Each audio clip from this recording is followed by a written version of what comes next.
Prije 3 tjedna ruski brodovi ušli su u Jadransko more. To je prvi put od početka invazije na Ukrajinu da su došli tako blizu talijanskim vodama. Prije 7 godina na Mediteranu su imali jedan brod, a sada ih imaju čak 20.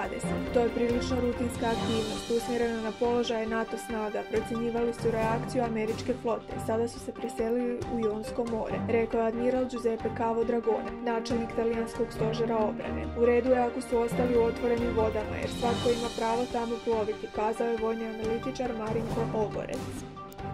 Crnogorski ubojice Ivan Vujović uhićen je u Zagrebu nakon što je prilikom kontrole policajcima u Medulinu dao krivotvorenu vozačku koja je glasila na ime Andrija Vujović. Policajci su ga pustili, ali im je bio sumnjiv pa su kasnije provjerili vozačku i uhitili ga.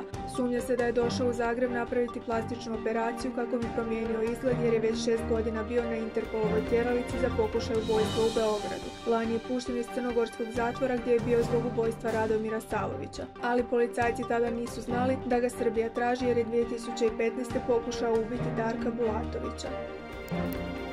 Brojne Finkinje objavljuju snimke na kojima plešu u znak podrške premijerki Sani Marin, koja se našla u centru skandala nakon što su izašle 2 snimke na kojima se zabavlja u društvu. Domaće političarke komentirale su skandal koji je podijelio Finsku. Da sam u Finskoj, zabrinula bih se što mi premijerka partija u vrijeme invazije Ukrajine, a Rusija im je prvi susjed, rekla je zastupnica suverenista Vesna Vučemilović.